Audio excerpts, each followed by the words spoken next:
Hello and welcome you here for our new session of history. As you know, in our last video, we were reading about the foundation of Delhi Sultanate. How the two Turkish, Mahmud of Ghazni and Muhammad of Ghori, they launched their Turkish invention in India, how they invaded India, how Mahmud of Ghazni established his Ghaznavid empire, what were the causes of his invention in India, how he raided 17 times in 25 years the Somnath temple,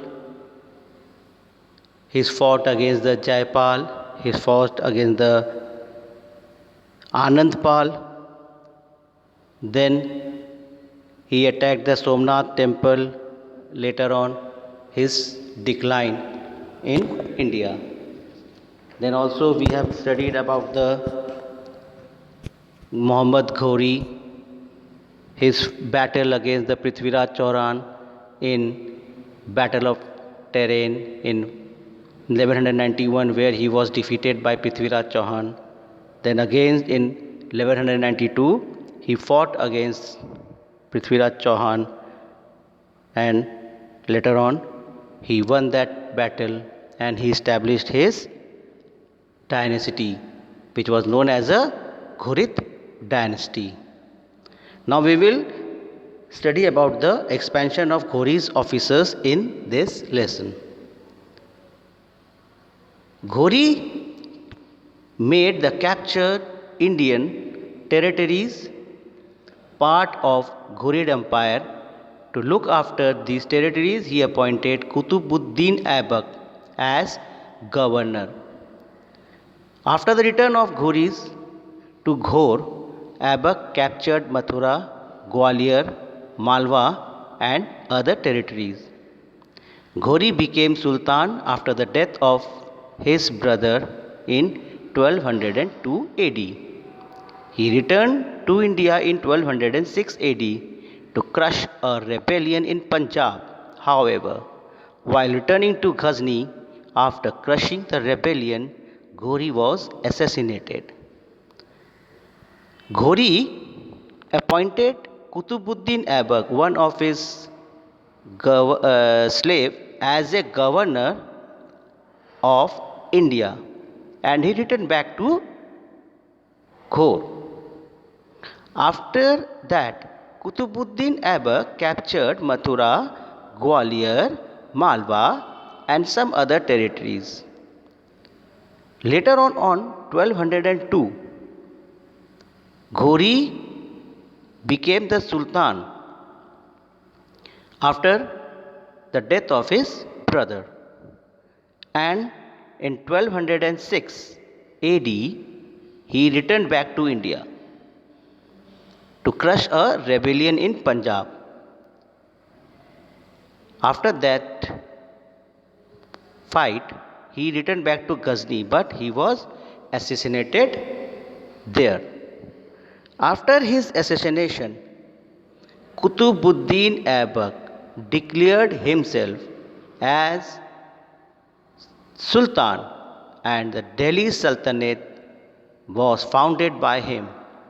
And this Sultanate ruled in India for about 300 years. That is from 1206 AD to 1526 AD.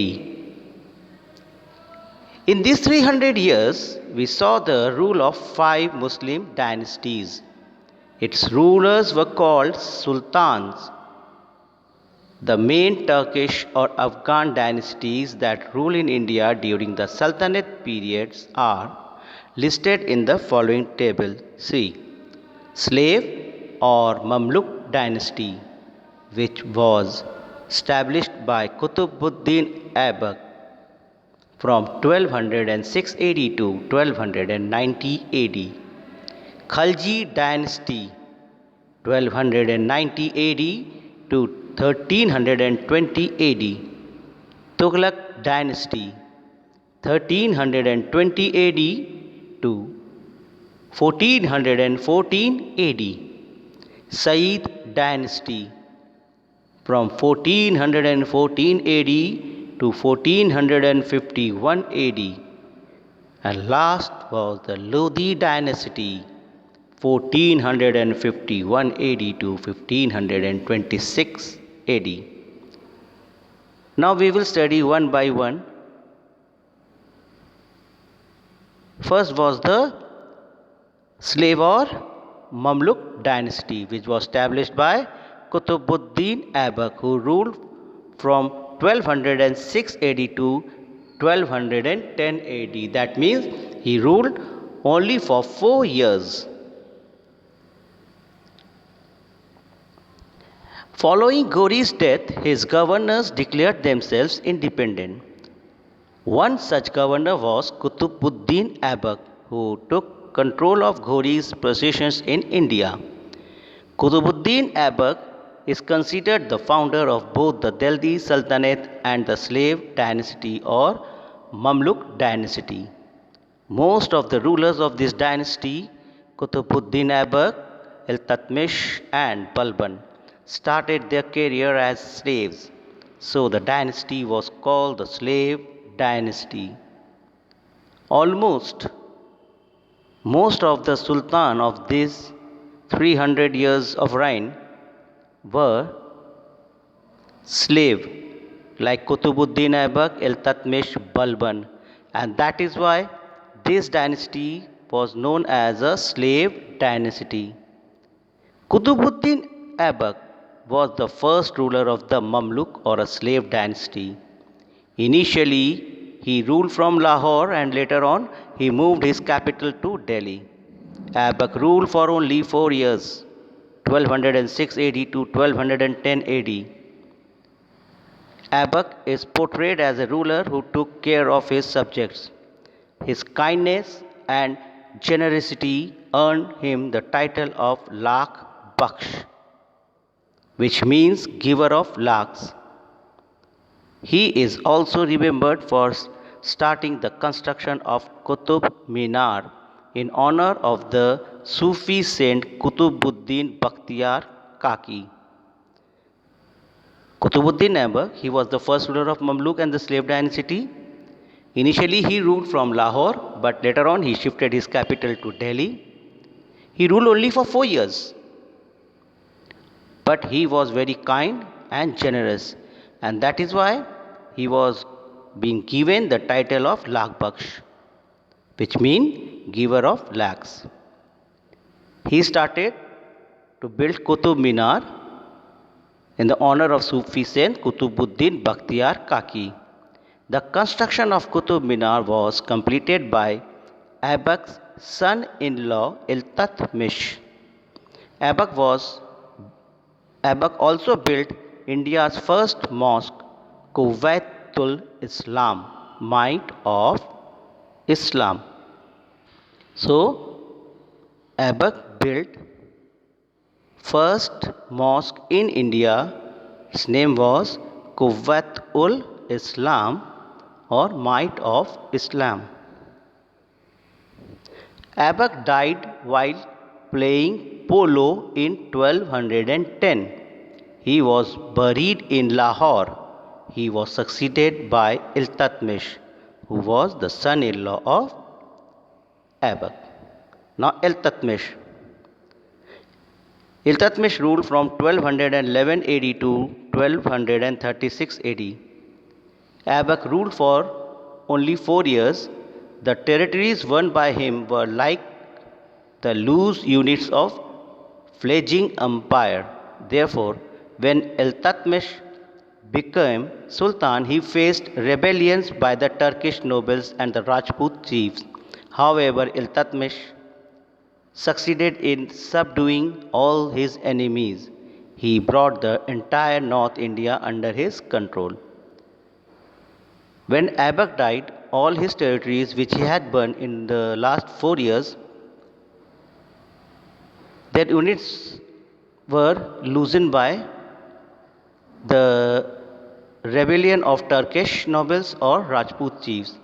But Iltutmish fought very bravely and He brought the entire North India under his control.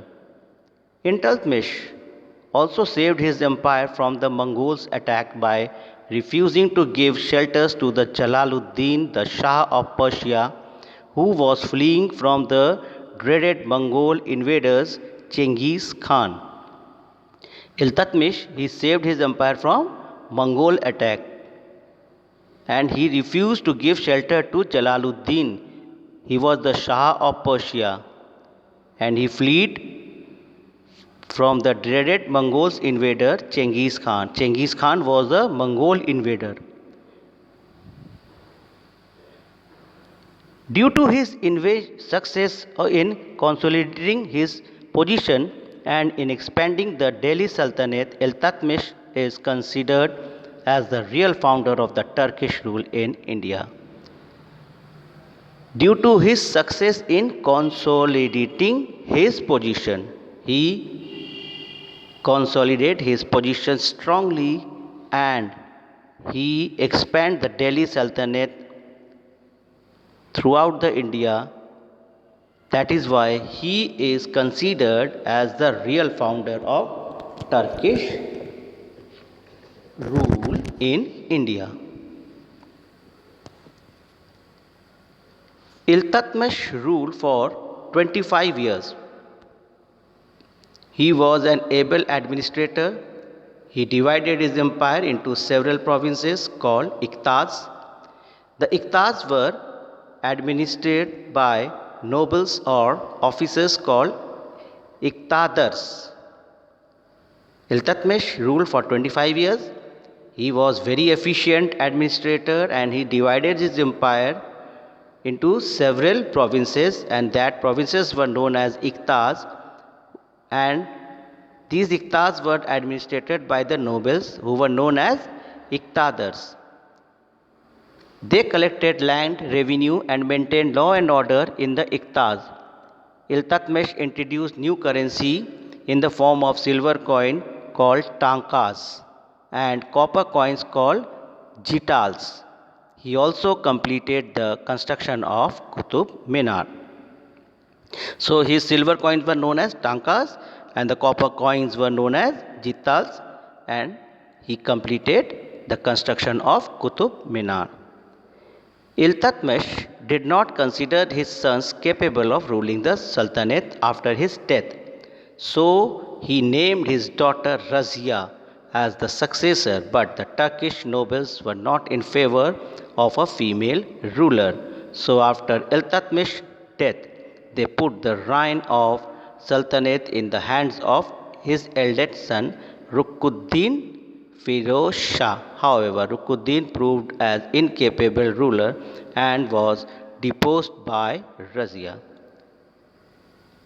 Iltutmish never relied his son because his sons were not capable of ruling the Sultanate.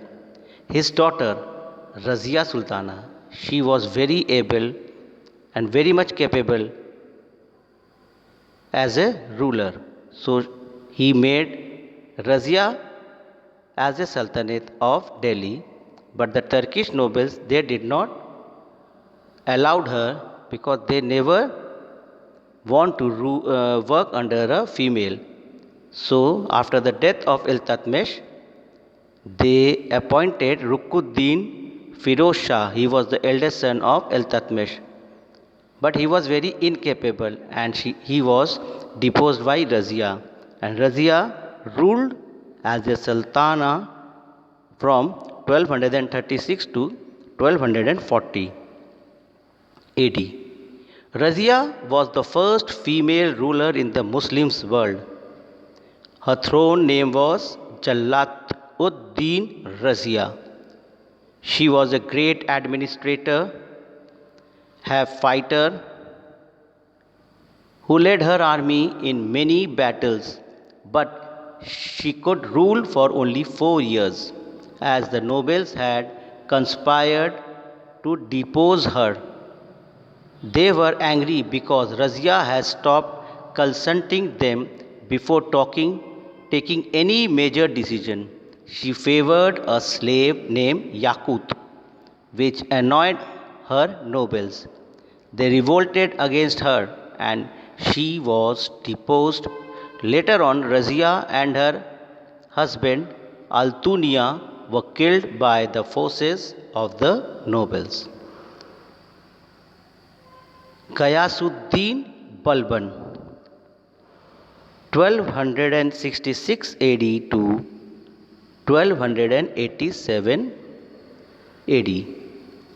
In the 6 years following Razia's death, many rulers ascended the throne of Delhi for short period till Razia's youngest brother Nasiruddin Mahmud was chosen by some nobles as the Sultan. However, Mahmud did not have the qualities of capable and assertive ruler, so his minister and father-in-law Ghayasuddin Balban ruled on his behalf for 20 years. After the death of Mahmud Balban ascended the throne and ruled for another 20 years from 1266 to 1287. After Razia Sultans, the nobles appointed his younger brother Nasiruddin Mahmud as a sultan, but he was very much incapable. So his father-in-law, who was the minister also, his name was Ghiyasuddin Balban. He ruled 20 years on the behalf of Nasiruddin Mahmud. After the death of Mahmud, Balban declared himself as a ruler, as a sultan, and he ruled from 1266 AD to 1287 as an independent sultan. Now revolts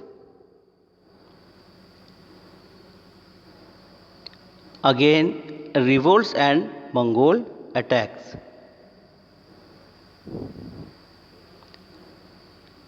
Like his predecessors, Balban also faced revolts by some of his governors and local Jat and Rajput rulers. Beside the threat of Mongol attacks also loomed large over the Sultanate. But he was skillful military leader and successfully tackled all these threats. He crushed the internal revolts to prevent Mongols' attacks. He built new forts and repaired the old one along the northwestern frontiers of Sultanate. Balban sent his sons in some of the frontier forts to keep an eye on the movement of the Mongols. He also set up a large spy network. Powerful ruler. Due to his military successes, Balban is considered as the most powerful ruler of the slave dynasty. During Balban's rule, peace, stability, and security reigned in the Sultanate. Agriculture, trade, and industries prospered, contributing to the economic well-being of the Sultanate. During the time of Balban, economic condition was very good. There was a peace, there was a stability and security. Agriculture, trade and industries was prospered. By asserting and exercising his powers as a monarch, Balban added to the prestige of the monarchy. He believed in the divine right of the king. That is why in his court he introduced the Persian customs of sajda, that is prostrations before the king, and paibos, kissing the feet of the king. However, these customs were against Islam, so the Orthodox Muslim opposed them. Balban died in 1286 AD. He was the last strong monarch of the Mamluk dynasty. He was followed by weak and incompetent successors.